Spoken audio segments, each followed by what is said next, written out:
Hello, hello, Cathy. Welcome back. Hi, Brenda. Oh my gosh. It's so good to see you. I know we see I each other, but know. it's always so good to see you when we record a podcast And we together. I it is, and we got to actually see each other in person in Nashville maybe a month Oh ago, my, I think it was. it was That was it was a fun. month ago. It was almost a month ago. That was really fun. Love Yeah. Nashville.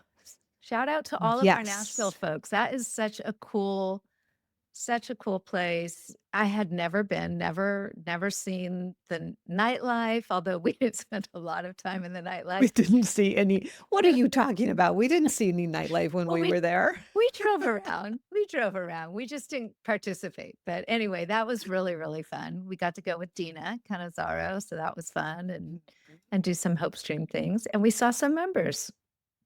Yes, we Yeah. always do. Whenever we're traveling, we try and go out, and it's just the best when you get to sit and have a meal with a Yeah. member or whatever, just because it's like, I don't know, this world is so, it seems like there's so much fake, unknown. Like, are these real people? So when you get to go to brunch with somebody, it's like, oh, you're for real. It's really cool. You're for real. And you're right. Everything is online these days. And even with you and I, right? We don't live in the same city, the same state. So it's so nice and special when we get together. And, yeah, the in person connection is so special. And you do feel like even though we see all of these moms online, when we are in person, when we go get to visit their state, it's truly like we've known them forever. It's such a great feeling, and I just love that. That's one of my favorite parts of this job. Love it. Yeah. There's a bond that you Yeah. can't really explain, but when you're with somebody and you know they know all the things that you know, it's like, I Oh, get it. Oh, I can't remember who was I talking to? I was talking to another like battle tested mom recently in person, and she said something about, she's like, oh my gosh, I got the call from the treatment center because my son went and drank a bottle of hand sanitizer. I didn't even blink. I was like, "Oh, yeah, that's very common." She's like, "What?" It's like, that's part that goes along, right? And then another one that I thought was kind of interesting. I don't know why we're going this is definitely a oh, tangent from the episode, it's but kind of related to what we're going to be talking about, though.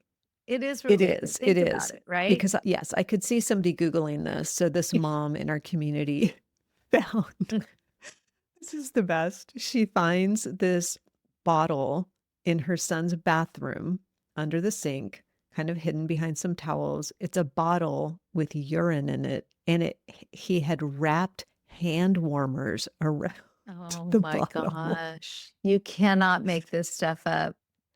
You You can't make cannot this make stuff it up. up. I'm glad I never found Nope. that. I am too. I think that would have really grossed me out.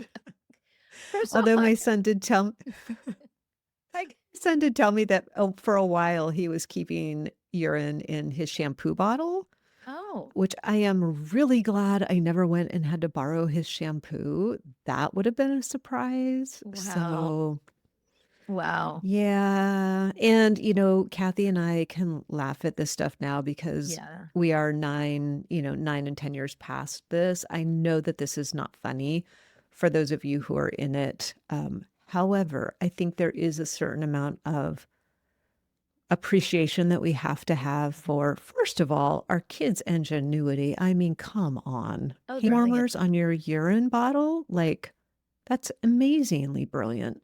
So truly. I think for the parents who are, you're experiencing something like that, and of course you're going to be like furious and frustrated.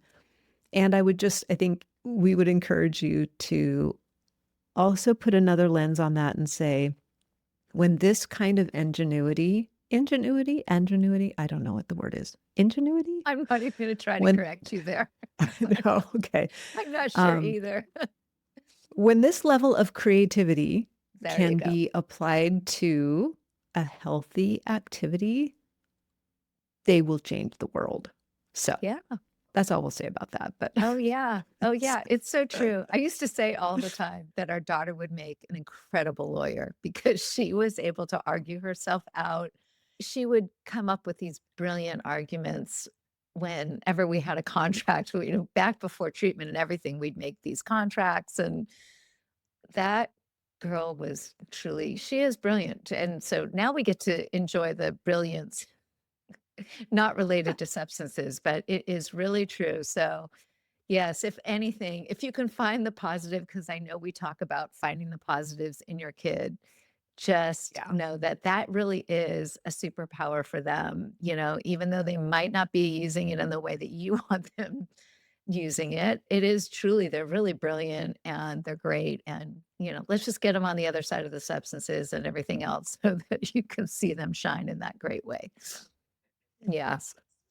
So true, so true. Well, what we actually wanted to talk about today Yeah. was the kind of the things that we know parents are Googling at 2 o'clock in the morning. And I guess we should now say chat GPT. Is that a verb? Sure. Uh, is that a verb? Well, Because it's chat GPTing is the verb, right? What are they? right. What are they? I don't know. Because there's so many questions. Yeah. Now, if you're a member in the stream community, you are asking these questions out in the open in our community because everybody Yeah. is asking these questions. And you don't have to worry about anyone ever finding out.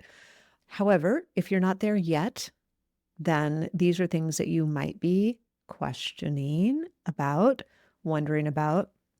And they're really, some of them can be difficult questions to ask even if you have a therapist, right? You might have an awesome therapist, but they Yeah. don't know anything about teenagers wrapping their extra clean urine bottle with hand warmers. Like that takes a pretty, Yeah. specific group of people to ask. So that is what we thought we would talk about today. And Yeah. the first one that we thought we would tap into is, do young people have to go to treatment to find recovery? Gosh. What do you think? That is such a great one because, I'll be honest, when we were in the thick of it, and as you know, that lasted quite a while. So just only a few years ago, I also thought, is this ever going to end? Do they need solid treatment to get, you know, on the other side of this? And I'm always surprised to learn how the percentage of folks that actually go to treatment is so low compared to you can do this without treatment, and it's kind of surprising, right? I mean, and when we say treatment, we're talking formal treatment, we're talking, Right. right? I mean, I think it's good to clarify what that Yes. is. Mhm. Yeah. I am always shocked about this, especially when I have people on the podcast. And I remember Joe Colette, I will put the link to her episode in the show notes. She was a young lady who I think around 17, she started using and she became an IV heroin user. She was homeless. I mean, every bad thing you could imagine happened to this young lady. And then at one point, she decided, I can't live like this anymore. This is why we talk about, and I'm not going to go on too much of a tangent, I promise, but this is why we talk about rock bottom. Yeah. It looks like a lot of different things, and it's Mhm. really the gift of desperation. Her gift of desperation was just literally like she was in a relationship with a very abusive person. And she woke up one day and she's like, that's it. I'm done. I cannot live like this. I'm not going to do this to myself. And she drove from one side of the country. She was in Vancouver, BC. She drove all the way back to Toronto in withdrawals from, she was using everything, anything she could Yeah. get her hands on. And it had been years. So she was very unhealthy. Never went to treatment. She just stopped Wow. using that day. Went through withdrawals. Eventually, like, so she was what we call sort of white knuckling it for about 5 years, never Wow. relapsed. Wow. And then she found AA and she was like, oh, there's other people who are trying to do this too. And so now Yeah. she's amazing. You will love this episode if you haven't listened to it. She's incredible. So we'll link to that. But yeah, when I hear that, it reminds me because I think we can get really laser focused on formal treatment. Yeah. And ideally, yes, right? Because we know there's mental health stuff going on. We know that there's potentially Right. trauma that needs to be dealt with. PTSD, all of that. However, that does not mean that they have to go into formal treatment. No, and I think, you bring up a good point. I mean, there's so many ways to get better, right? And so, Yeah. does it involve thousands of dollars and a big thing of an intervention or whatever this all looks like as moms, right? We imagine in our minds this scenario. I know I did quite a bit. We're going to have this intervention and then we're going to get transportation and we're going to do all of this thing. It is going to be a thing. And now the beauty of this recovery world right now is so great because there are so many different options. And Yeah. yeah, you're right. I've heard of a lot of folks that they're sitting there, that needle is in their arm, and next thing they know, I mean, that I've beautiful story of someone that we know that the dad basically said, "Are you done yet?" And then this guy basically went into the rooms. And you think, wow, Mhm. no formal detox, none of that. And it can be really great. And that could be the light for someone, right? Whatever that It could is. be. Yeah. And I know that that's really hard to hear as a parent because Yes. you really want to wrap them in as much support as you can. I think the point of this is to say it is not mandatory. There are so many ways. I mean, even if you just listen to all the recovery stories on this podcast, you're going to hear so many different ways that people have found recovery between like yoga. And there was a guy I had on who started a t-shirt company. Like he found a lot of purpose in having his own business. So yeah, there's a lot of ways. And I think the statistic is I'm going to put a link to the Recovery Research Institute. I think it's a collaboration with Harvard and someone else. But basically, they give a lot of data on recovery and what helps recovery and all of that. And Right. they have stated that about 60% of people who have resolved a major significant substance use disorder did so without any formal treatment. Now, that doesn't mean that those were adolescents. I didn't have the data broken down by age, but that kind of gives you a rough idea of like, Right. okay, people do this because they Yep. get to a point where they just say, I am done. And that can be that moment of clarity, that gift of desperation of like, holy cow, I don't want to do this anymore. Right. Right. And I think as parents, if you're sitting there thinking, I feel completely helpless if this is all the case and I just have to sit back, it's just important to know that your job right now, we will talk about the self care aspect of it later, but really is just to maintain connection with your kiddo Yeah. and to let them know that you're there for them, however that Yeah. looks in support. Right. And so you're that person for them. Right. So, and just kind of keep that connection open as well as you can. So, Yeah. Yep, and we talk about this statistic all the time that I think it's 94 or 95% of kids, what I call kids age 12 to 25, yep. who have a diagnosed substance use disorder are treatment resistant. And that means that they don't believe that they need help and they refuse to accept help. And so this is that rubbing point, right? Of like, Yeah.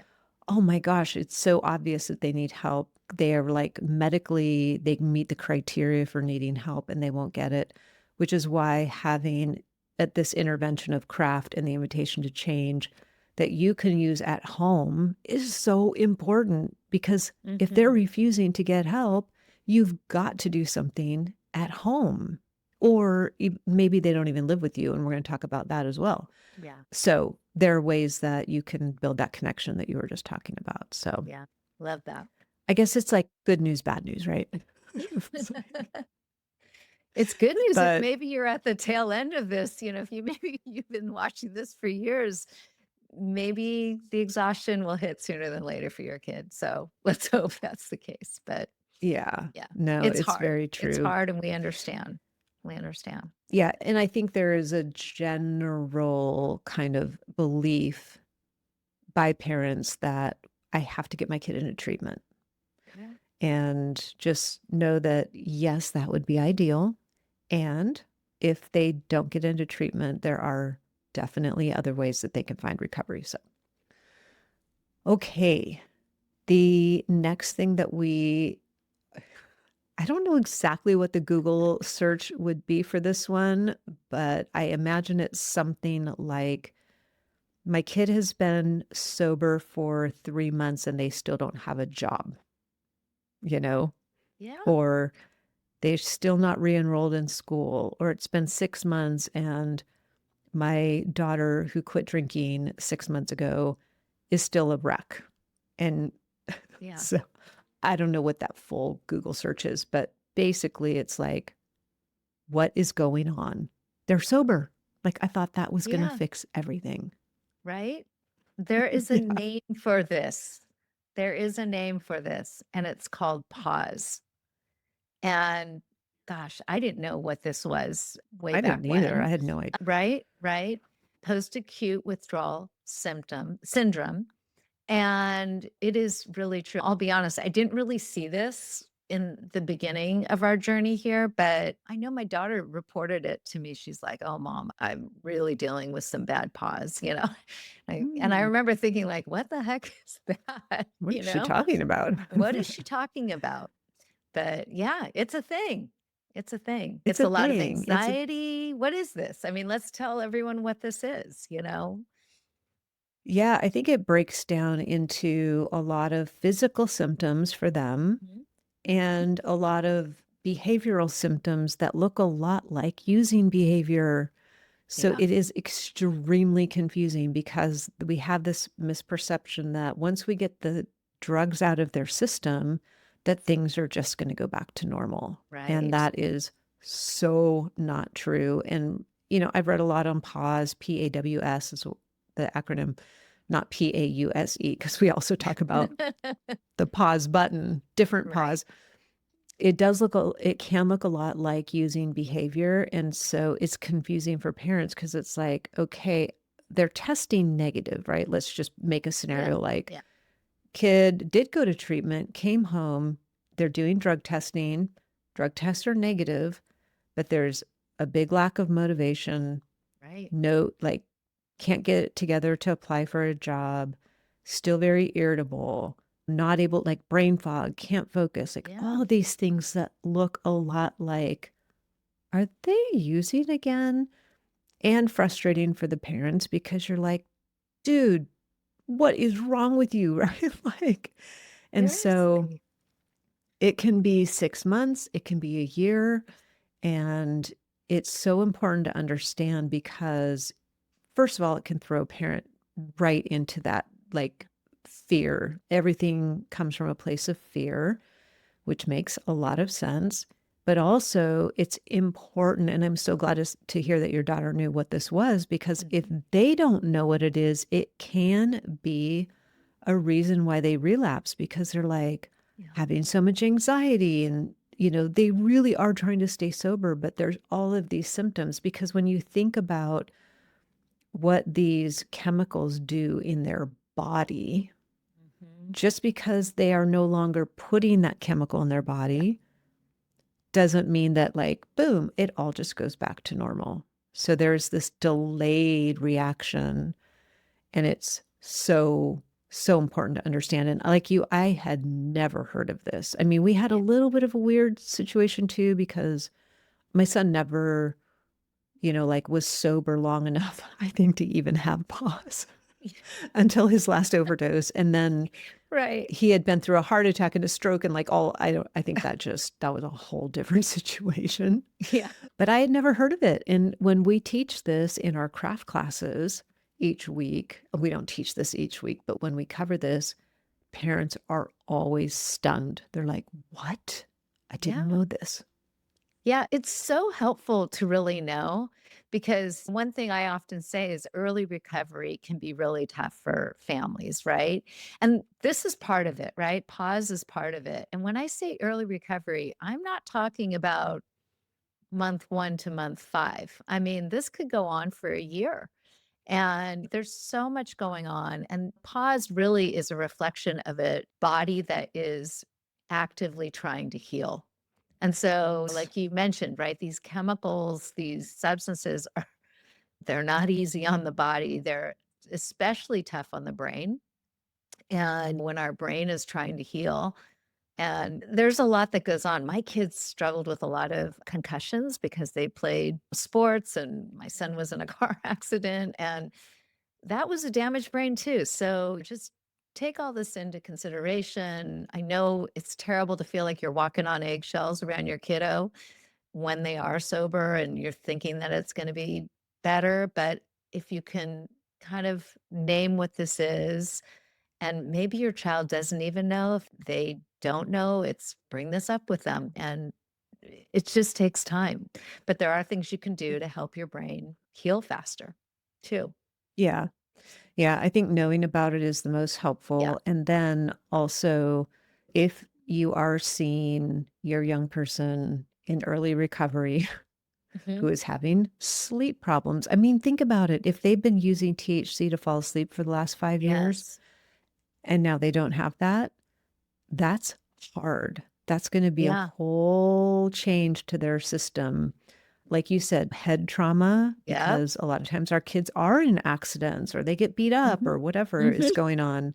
If they have low motivation, if they have anxiety, they are now we have stripped off the Band-Aid, right? So if they've been Yeah. through treatment, if they're sober, that Band-Aid that they used to have to help with their anxiety, depression, sleep, all of that, those are now raw and exposed nerve endings that they are having to navigate sober. And hopefully they have some support for that. Hopefully they're getting some counseling and maybe they're on some medications for mood disorders or whatever. But it is really hard. Yeah. So it's super important to be aware of. And that brain healing and the body healing takes a lot. And the other thing that I think is vitally important for people to understand about pause is guess who else gets pause? Parents. Because if you look at what we go through when our kids are in early recovery, we also are probably having a hard time sleeping. We also have anxiety. We also are potentially depressed and not knowing what's going on. Like all of the same things that our kids are going through, we are often going through some version of that. Right. Maybe not because we don't have substances in our body anymore, but because we are so attached to what they're going through. So think about what you're experiencing, and there's a good chance that your kiddo's experiencing the same thing. Yeah. And I think it can be so freeing to them to hear maybe you bring this up and say, "Hey, I just learned about this thing. Are you feeling any of this? And Yeah. did you know that this could happen? This could go on for a year or two." And not to confuse it with using behavior and to really let them know, like, "Hey, this is a thing," and get as much support for it as they can. Physically, like going Yeah. to the doctor. I mean, how many of our kids are regularly going to the doctor and the dentist while they're in active addiction? Yeah. No. 0. No. 0. Unless they're getting teeth replaced or something because of something that happened, you know. I mean, Yes. maybe Yes. that just happened in our lives. I don't know. I have Maybe they had to experience with get teeth that. replaced. Maybe they have to get their nose fixed because there's too much Yeah. cocaine going through there. Yeah. And those are real things, but I'm just saying, Yeah. like, while they're in active addiction, they're typically not taking good care of themselves. And so there is a lot of if you only isolated nutrition, that alone Mhm. in the aftermath of addiction could take years to get the gut healed, because they're usually not eating. Right. If they're eating, they're not eating healthy food. So maybe you've got the impact of alcohol and all these different substances on the gut. Holy cow, that's not going to correct in a month or a few No. weeks. No, and I'll tell you this too. I think asking your child if they want extra medical support when they're going through something like this, right? And I think Yeah. that in our own family's experience, I know our kids were very, very willing and excited to go see a regular doctor. And by the way, do a little homework so you get someone who really has a good bedside manner when it comes to addiction and SUD because truly that matters to your kid. You obviously don't want them to feel ashamed when they're there, but I know when you Yeah. get the right medical doctor, dentist, and everything. It helps them on their healing path and really helps with the symptoms of PAWS and everything else if you can get them extra support there, like you said earlier. Yeah. Yeah. And especially if that support looks like, hey, let's work on your gut health. Let's Mhm. work on your sleep, because those are not like, oh, now you need to go to therapy and have all this talk therapy to talk about, right? Because they're therapied out at some point. Totally. But if you can say, hey, how's your stomach feeling? How is your sleep doing? And Right. let's improve those, because as those improve, everything improves. So That's it's that right. kind of incremental healing that goes on. So, anyway, we know that this is a thing because we work with hundreds of parents and we hear this all the time. I cannot tell you how many times I've been on a call. We have a special call in our community and a special group for parents who are supporting a child in early recovery. And I will often hear, well, my kid's been home from treatment for 2 weeks and they still don't have a job. And I'm I like, know. that makes total sense. They Yeah. don't have a job. Yeah. And sometimes we recommend things like do some volunteering or do something that will meet them where they are from a social standpoint. Maybe there's like an online job that they can do where they don't have to go out and be social with people, because that can be really hard. Oh, yeah. So, yeah. So don't panic. If things are not, That's all right. rainbows and unicorns 2 weeks after your kid's sober, you're on the right path, That's right. basically. That's right. Yes.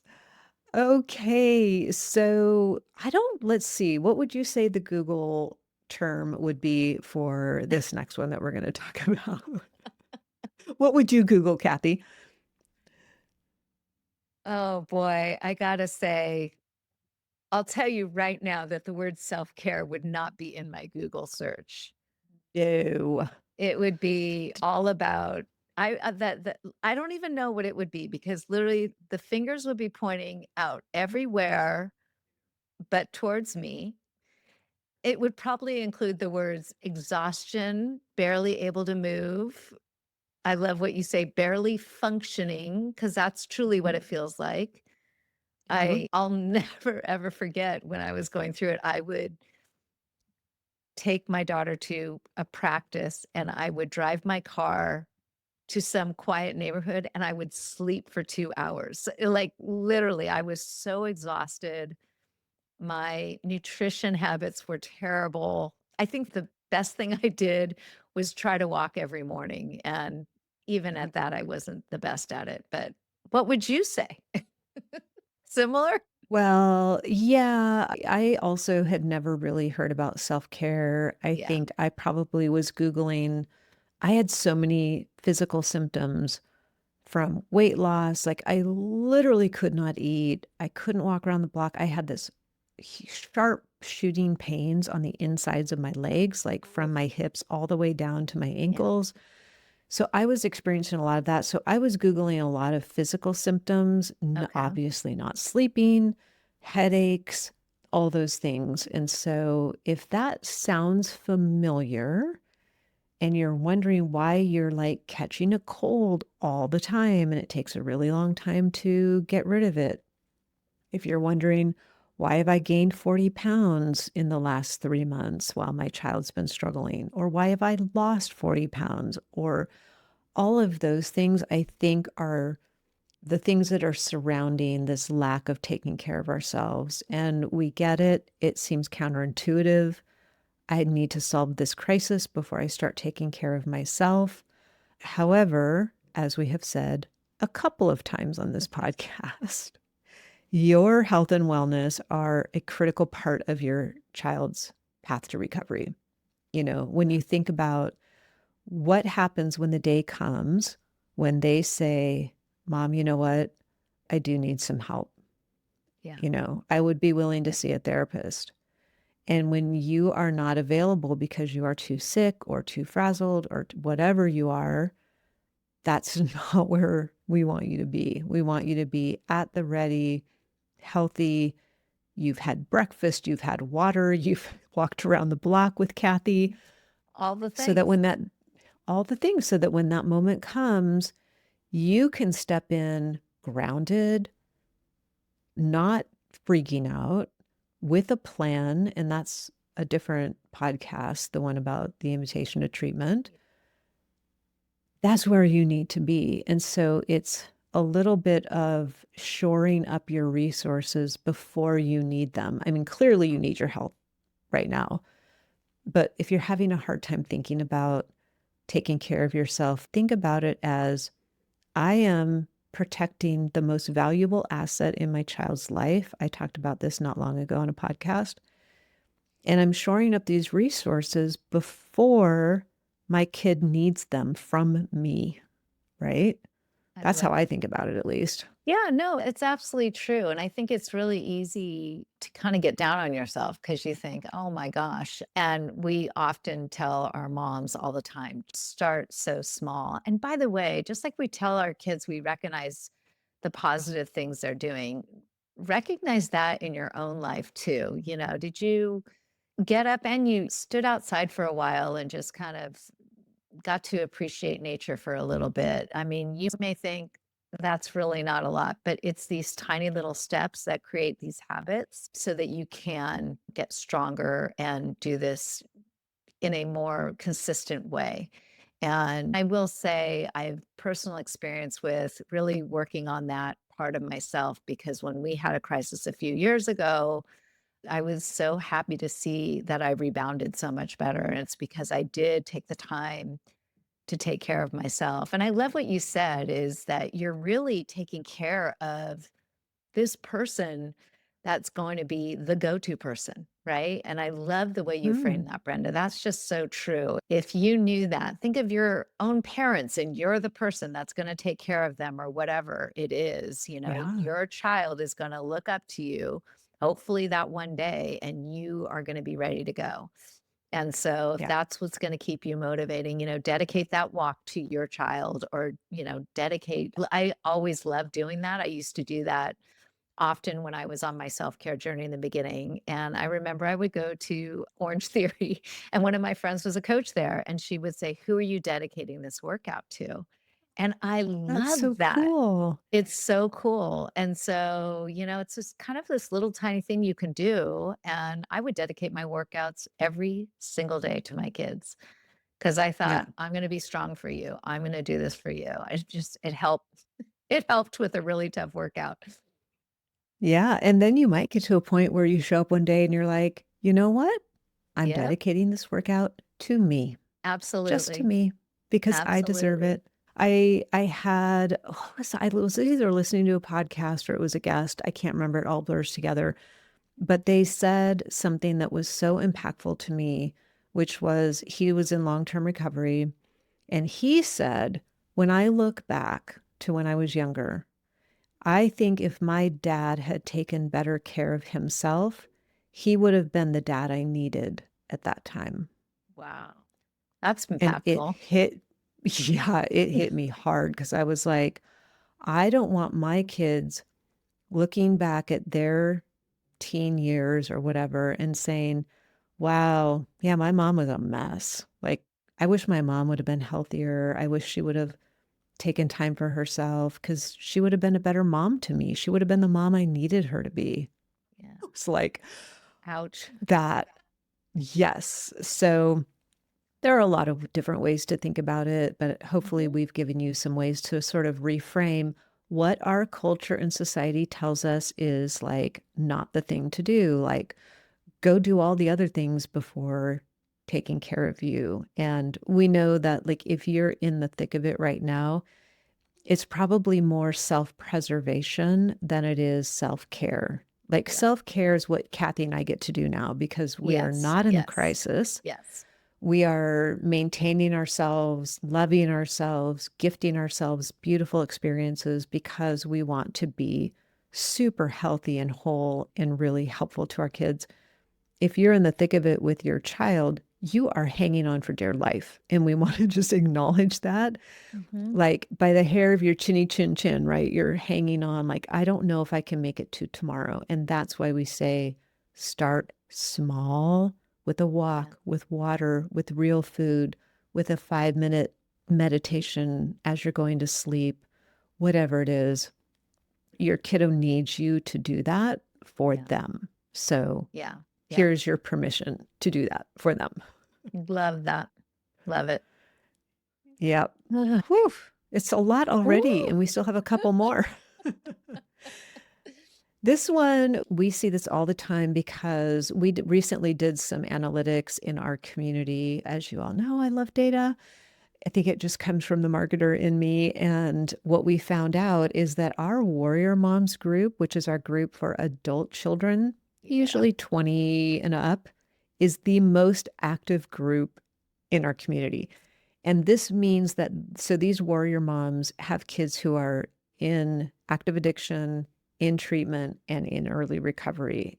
We just know that if you have a 20 something or an early 30 something, you're dealing with different things than if you have a 14 or 15-year-old. So anyway, that was interesting. So if you have a older child, That's you have different challenges.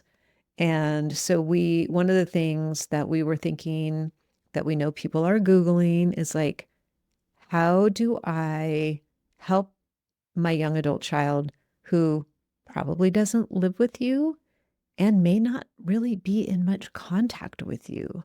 oh my It's a gosh. hard place. It is the worst place and the worst feeling in the world because talk about your brain going into overdrive, imagining all the scenarios, not to mention the consequences of having an older child or so, whether it's legal or whatever, it's just so much more.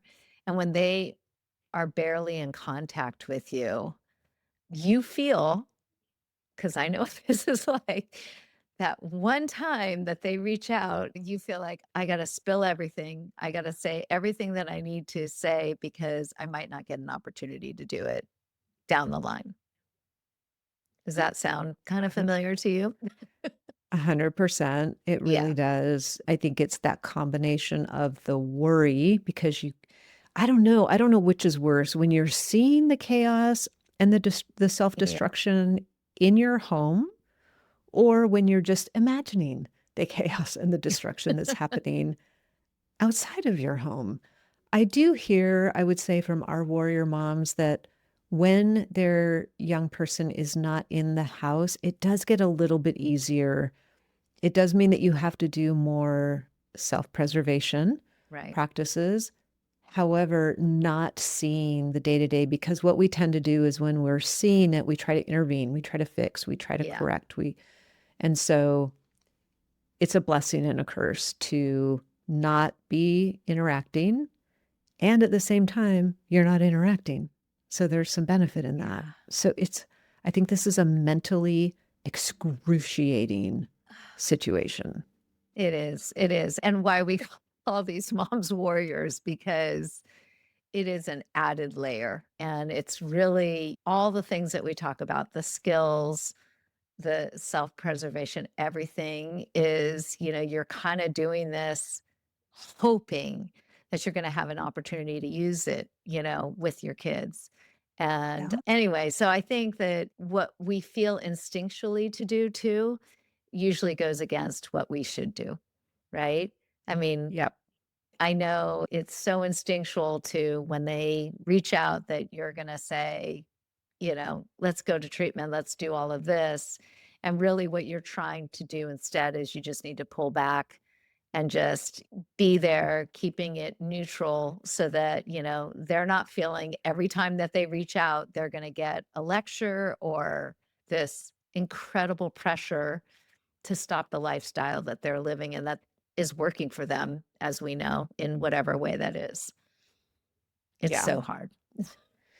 It's so hard. And I think this is the time where we would say double down on learning craft skills, Yeah. double down on your self-preservation practices, because, like you said, you don't want to make every interaction that you do get. And maybe that's 3 times a year, right? Like this Right. could be very minimal. When you do have those interactions, you don't want to go and just like vomit all of the help and all of the resources and all of your fear and all of your anxiety, Right. because that's going to just make them back off even more. Dina is a great example of this. We'll link to her Yeah. episodes as well. She went through this with her son, who was homeless for a few years.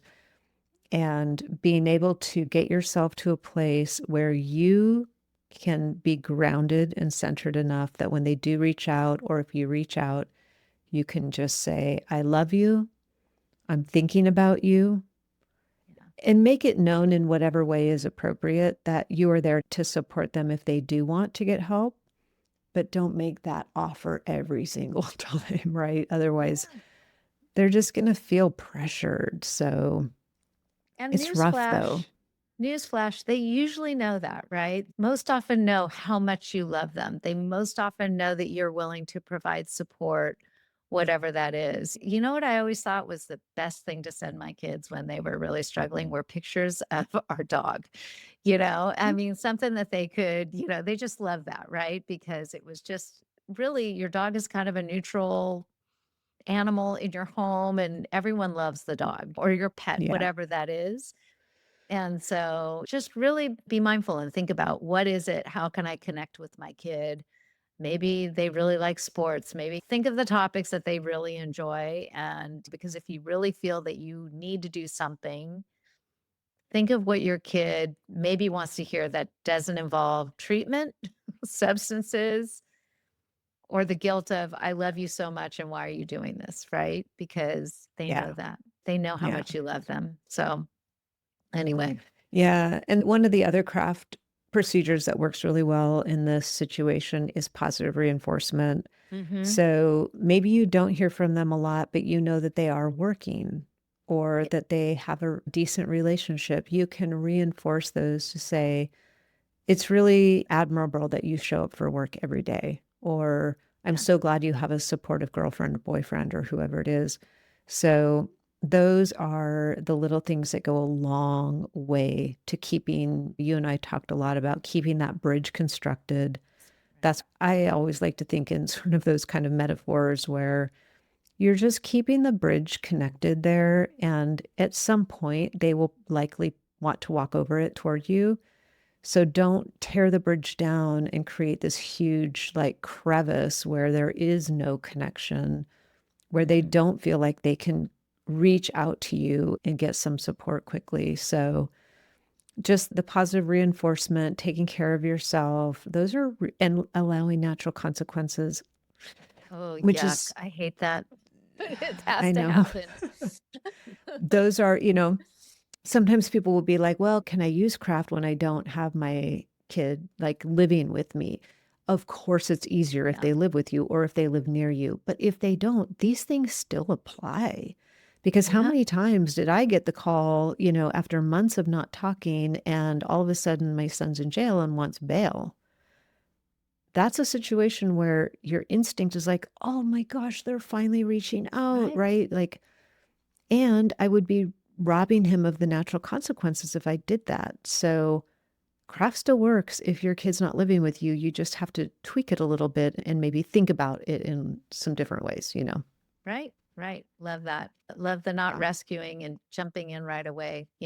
So, because that also is a Yes. natural consequence, right? I mean, I think that I was talking to someone today, we were talking about it's so easy for us as parents to jump in quickly when our kids are struggling. And really, you can give them a taste of I don't know if you even call it a natural consequence, but you can make them a little uncomfortable if you wait just a little bit before you go. Maybe it's a week. We're not talking about if a kid needs, it comes to you and says, I'm ready for help right now. But Yeah. sometimes we're so quick to jump in because they need bail, like you said, or whatever that is. And if we kind of just pull back just a little bit, and got to get the money together, whatever the answer is. That helps bring those natural consequences. Let them sit in it a little bit and it Yeah. makes a difference. Yeah. Yeah. It is the hardest thing. It's so interesting because the natural consequences, which is also often referred to as the invisible intervention or the art of doing nothing, which is, letting somebody feel the world's impact as a result of what you're doing. And I don't think we're sitting here being like Pollyanna about it because we know there can be very real and dangerous consequences, right? Maybe you have a child who has a very unhealthy or abusive relationship that they're in, Yeah. and your child keeps going back to this person, and you would love to intervene and maybe move them out of the state or do whatever you can to get in the way of that. And in that situation, I think there is absolutely value in helping make them aware of what a healthy relationship would look like versus what they're in, doing all those kinds of things, but not overstepping that Yeah. because otherwise they won't get that gift of desperation that we talk about a lot. So you've got to allow the downsides because the only time they're going to want to change is when the downsides outweigh the upsides. And if you're holding all of those downsides for them, A, sucks for you because that's really hard. It's true. And B, they're not feeling them. So why are they going to change? Right. And Right. this, we talk about this a lot. This is where I think you have to have a really good therapist of your own so that as you are allowing unfortunate things to happen to your child, which feels completely counterintuitive to how we are wired as parents. Naturally, we want to keep our kids safe. You need somebody who can really hold you through that. I mean, we do that in the community. There's, every day somebody is talking about, hey, mamas, I just need some support right now because I'm allowing this to happen and it is painful. However, I think there's often deeper stuff there about attachment, right? That Oh, yeah. just gets at the core of who we are. So if you can have a therapist to hold you through that, I would highly recommend it. But yeah, I think you and I both believe if we could just gift somebody the ability to really act on one thing, it would be natural consequences. Yeah. Yeah. The hardest thing and the most impactful for I tell you, you listen to every recovery story. And it's what's crazy is how often parents are mentioned in that natural consequence situation. It was when my Yes. mom, when my dad, when, whatever it was, when they said, I'm not going to support you in this anymore, or whatever it is, that was when, that person realized like this is just too heavy to hold. And it brought them to, a life of recovery. So I think that we don't give that enough just we don't show that enough, and, parents maybe they hear it and they just don't wanna hear it. They don't wanna absorb it, I guess is the word, but it really does make a difference, really does. And it's one of the hardest things as parents, like you said, that we have to do. One of the most difficult Yeah, things. it's Yeah. hard. Okay.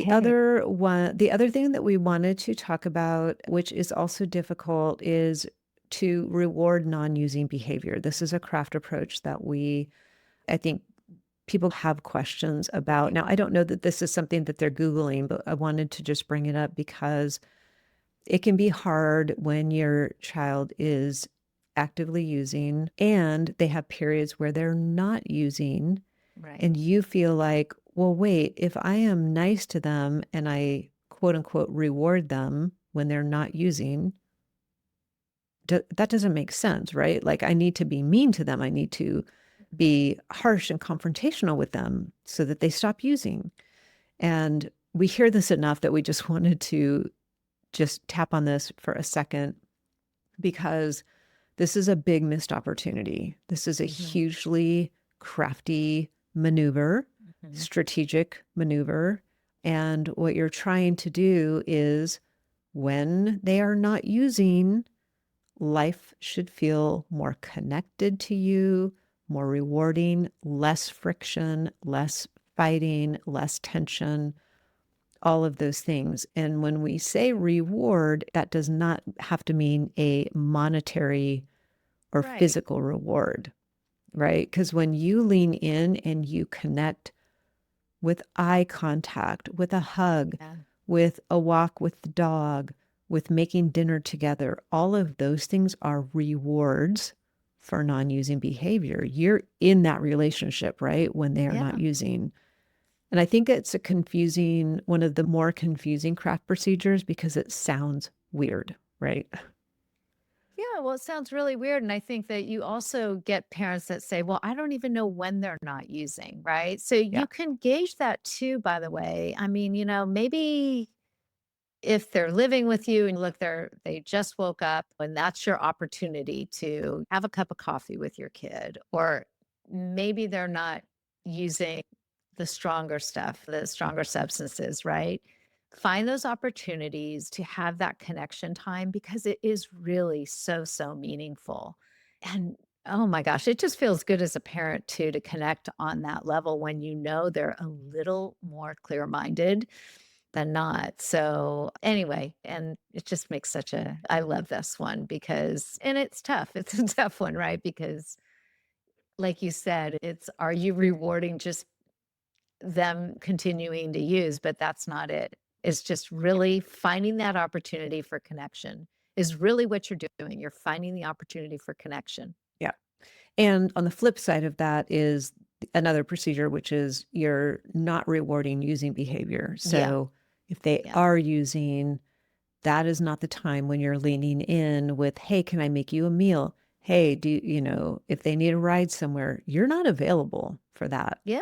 So that's the flip side. And we talk about this a lot, leaning in and leaning out. And when they are under the influence, seeking, coming down, or even if they're just aggressive and oppositional and all of those things, Yeah. we often say what gets rewarded gets Gets repeated. repeated. Right. So rewarding unhealthy behavior with your attention, even with fighting, because that that is dopamine hits, right? When you're fighting, when you're picking up the Yes. rope, when you're playing tug of war, that is a reward for negative behavior. So the flip side of the rewarding non-using behavior is when they're using, you're out. You're not interested. You're Right. going to the gym. You're having coffee with your friends. You're reading a book in your room. Whatever it is, you are not engaging in that behavior. And that takes a lot of presence of mind and self-control, which is why that whole self-preservation thing is so important. And I just need to bring this up because it happens all the time. This is the rage texting part, right? This is where I know I got so caught up in that, right? Too. I mean, so don't feel bad if you do because your kid reaches out and then you see the texting start to amp up and get a little crazy. And we call that rage texting. Put your phone on silent. Turn it off if you have to. Walk away because you're right. This is a dopamine hit, right? They want that. They want you to reply. They're demanding for things or whatever that is. And sometimes we just want to say, fine, I'll send you an Uber. I'll do whatever it is because you just want it to go away, especially if you're like me and you really want to be conflict avoidant. This is when you really have to pull in and say, you know what? I'm walking away. I'm walking away. So, yep. Yeah, well, I think that covers most Okay. of what we wanted to talk Gosh. about. There's a lot of Googling that goes on. There's actually a tool, I'm a little afraid to dive into it because I'm going to love it so much, but there's actually a tool that we can use to like understand what Google searches people are doing around this, which could be interesting. Maybe we'll do that and do another episode, Yeah. but these are ones that we see and we hear in person as we're working with our moms in the community. And so thought we would share these and just let you know you're not alone. If you're Oh, Googling these things, or even if you're just thinking these things, you're not alone. you're so not alone. Just we're sending you all so much love because we know how very difficult this is. And just give yourself so much grace because really, with the things that we talked about today, there is hope and there is a way to get stronger mentally, physically, and be there for your kiddo. So, anyway, yeah, It takes a lot of work, but it you can does. do it. It's worth it, right? We always have to ask at the end of the day, why am I doing all of this work? Yeah. Why am I trying to be strategic and be crafty and change myself? And it's because it's worth it, right? Your It is. child is worth it. And they're still in there. I know it might not seem like they are, might seem like there's some foreign person standing in front of you. Like, I remember, like, I recognize this body mostly. I do not recognize the human that is inhabiting this body right now. Yeah. And if that's where you are, just know that they're still in there. It just takes different ways of figuring out, how can I connect with this person? What do they care about? What are they worried about? What are they feeling? Yeah. And just know that you can get there. I love that, Brenda, because they are in there. There's these little moments of clarity and you see them and it's like, oh, they're there. They're still there. And to know also you are worth it. You are absolutely worth it. And Yes. so if anything, just, if that's what drives you, just know that you're worth it. So, Yeah. All right. Well, all thanks for right. hopping on with me. Yeah, it was Talk to fun. you next See you time. later, Brenda. Bye-bye. Bye.